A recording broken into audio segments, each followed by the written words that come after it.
Hürmetli vatandaş, bugünkü leksiyelerimizi başlayımız. Leksiyede size Gacer Rozi. Washington'dan sözleyimiz.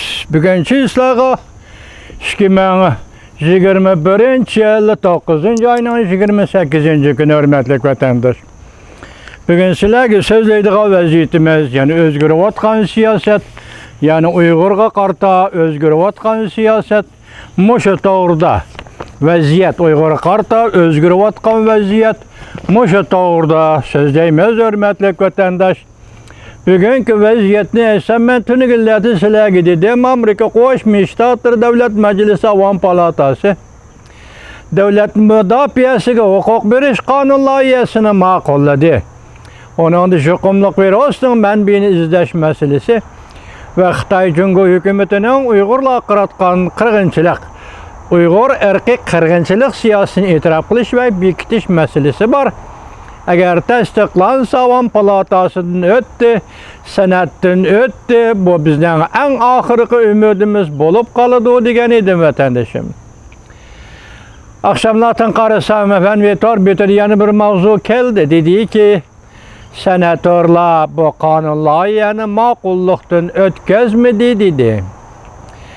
Etigen de kopup karasam mavzu turdu, mavzunun mezmunu yok. Mavzunun mezmunu öçürülüptü. Ben bunun gayran kaldım hürmetli vatandaş. Bırak mavzu şunda koyuldu. Senatörler bu kanun layihasını makullumedi değildi. Bunun dinki kandak özgürüş olduğunun karayımız. Eğer senatörler Devlet Meclisi Kengeş Palatası bu kanun layihasını makullaydıgan bolsa, Prezident Joe Biden imza koymagan takdirde bu resmi kanunga aylanaverdi yoki 10 gün ya 15 günden keyin resmi kanunga aylanaverdi deydigan bir qoida bor ekan Amerikaning qonunida. Shundoq bo'lishi kerak edi. Bugun mushuni sizlarga tayyorlab so'zlayman desam mavzu bor, lekin uning mazmuni yo'q. Şu onun o'rni Uygurlarga munosabatdagi yana bir xabar Xitoyning Dubi torbetida yetib keldi. Bugun bu leksiyani sizlarga yetkazamiz. Erkin Asiya Radyosu'nun Uygur Til programmasini alsam bunu da bu xabar yaqinda bir Amerikalik erbab, yani Wall Street ko'chasining eng muhim personajı ve erbabı Cunguni ziyaret kıldı. Şu qatorda Şinjan'ı, Uyguristan'ı ziyaret kıldı deb radyoda berilipti bu kelgüsü zaman ekan. Lekin bugün 28. günü Xitoyning Dubi torbeti bu xabarni hozir xabarga aylantirdi yoki bu kishi allaqachon Şinjan'ı ziyaret qilib bo'lgan edi dedi. Men leksiyani boshlayman vatandosh. Wall ko'chasining eng muhim personajı yoki eng muhim odami Jungoda ko'p joylarni ziyorat qildi. Xanjan qabul qildi ve Xanjan Amerika Jungo diplomatik munosabatlarga mas'ul amaldor deb ko'rsatildi. Kechiringlar. Mavzuda xabar 9. ayning 28. günü Dubi torbetida e'lon qilindi. Xabar bundoq boshlandi. Huawei şirketining moliya amaldori Meng Wanzhou'ning turmadan qo'yib berilishi Amerika Jungo o'rtasidagi siyosiy savdoning bir qismidir. Gerçi faktlar aniq bo'lmasa-mu, yaqindan beri ba'zi izohlardan bu alomatni ko'rib olg'ili bo'ladi.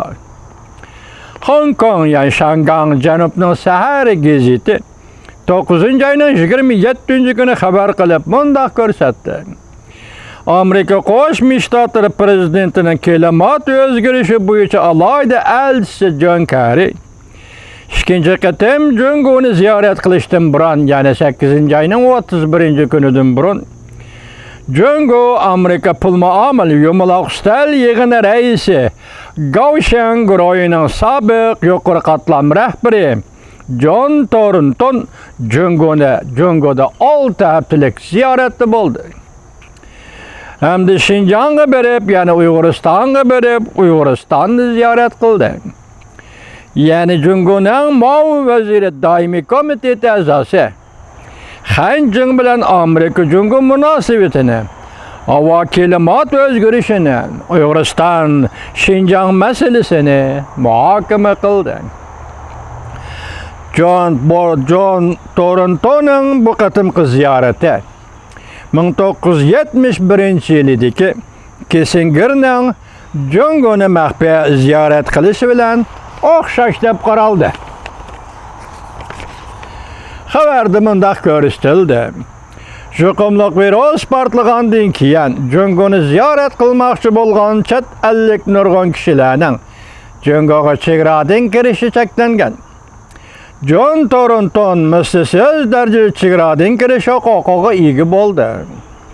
Mushu orliqda Beijingda Jongo amaldorlari bilan ko'rishgan birdan-bir chet ellik amaldor bo'lib qoldi. Va John Thornton mushu fursatdan foydalanib Amerika Jongo rahbarlari o'rtasida fikr yetkazish va siyosat maydonini yetkazish rolini o'ynadi. Hong Kong aynak gazeti mundaq hisobladi. John Thorntonning Jongoni ziyorat qilishi mundaq ikki nuqta diqqat qilish arziydi.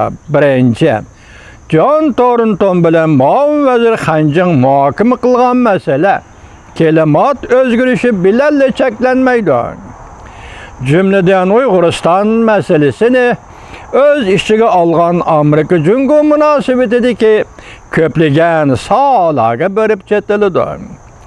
Bu shuni oshkorlab berdiki, Han Jing Jongoning rais Xi Jinpingning rahbarligi ostida Jongo Amerika diplomatiyasiga mas'ul yuqori darajalik amaldor deb ko'rsatildi. Ikkinchi, John Thornton Han Jingga mundaq aytib berdi. Klimat elchisi John Kerry'ning Amerikada klimat masalasi bo'yicha muhim suhbat vakili bo'lib qolmasdan, balki butun Amerika Jongo munosabatida ham xalqaro rahbardir yoki kishidir. Agar shunday bo'ladigan bo'lsa, John Kerry Prezident Joe Bidenning davlat ishlar kotibi Antony Blinkenni va Osiyo ishlar mas'uli Kurt Campbellni aylanib o'tib, Jongo bilan bevosita aloqa qiladigan muhim odamdir. Davomini anglaysiz, hurmatli vatandosh.